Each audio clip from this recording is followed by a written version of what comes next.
अस्सलाम वालेकुम प्यारे बच्चों, आज की इस वीडियो में आपको खुश आमदीद कहते हैं। आज की इस वीडियो में हम डिस्कस करने जा रहे हैं ALP और पेयरिंग स्कीम क्या है मैथमेटिक्स की, जो कि ग्रेड 8 का पेपर अभी बनाया गया है। तो आज की इस वीडियो में मैं आपको डिटेल से बताऊंगा कि अगर आप थोड़ा सा सिलेबस भी सिर्फ पढ़ लें तो आप 100/100 मार्क्स या फिर पास तो आप बिल्कुल गारंटी से 100% हो जाएंगे।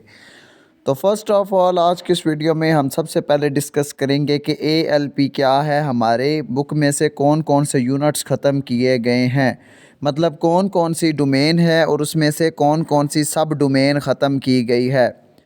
फ़र्स्ट ऑफ़ ऑल जो हमारे पास 1.3 थी स्क्वायर रूट और क्यूब रूट वाली जो डोमेन थी, ये आसान ही डोमेन थी, तकरीबन ये पूरी ख़त्म कर दी गई है। इससे कोई सवाल नहीं पूछा जाएगा, ये कंप्लीट तौर पर डिलीट कर दी गई है आपके सिलेबस से।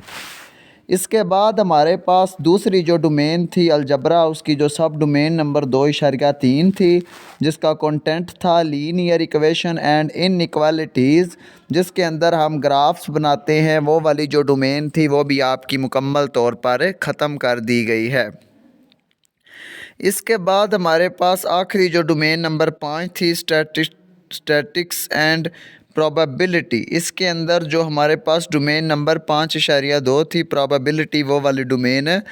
ख़त्म कर दी गई है। तो ये था हमारा ALP एक्सेलरेटेड लर्निंग प्रोग्राम, जो कि 3 हमारी जो सब डोमेन थी उनको ख़त्म करता है। इसके बाद अब हम बढ़ते हैं स्कीम की तरफ कि पेपर की स्कीम कैसी होगी। यहाँ पर बहुत से अब अल्फाज लिखे हुए हैं, बहुत सारी चीज़ें लिखी हुई हैं, आपको यकीन समझ नहीं आ रही होगी क्या लिखा हुआ है। तो मैं आपको इतना बताता हूँ कि आप सिर्फ अगर पहली 3 डोमेन कर लें, उनमें से जो 2 सब डोमेन ख़त्म हुई हैं, जब आप पहली 3 डोमेन अच्छे से तैयार कर लेंगे, मुकम्मल तौर पर रेडी कर लेंगे, और जो मैं सवाल बताऊंगा वो वाले आप तैयार कर लेंगे, तब जाके आपके 33 नंबर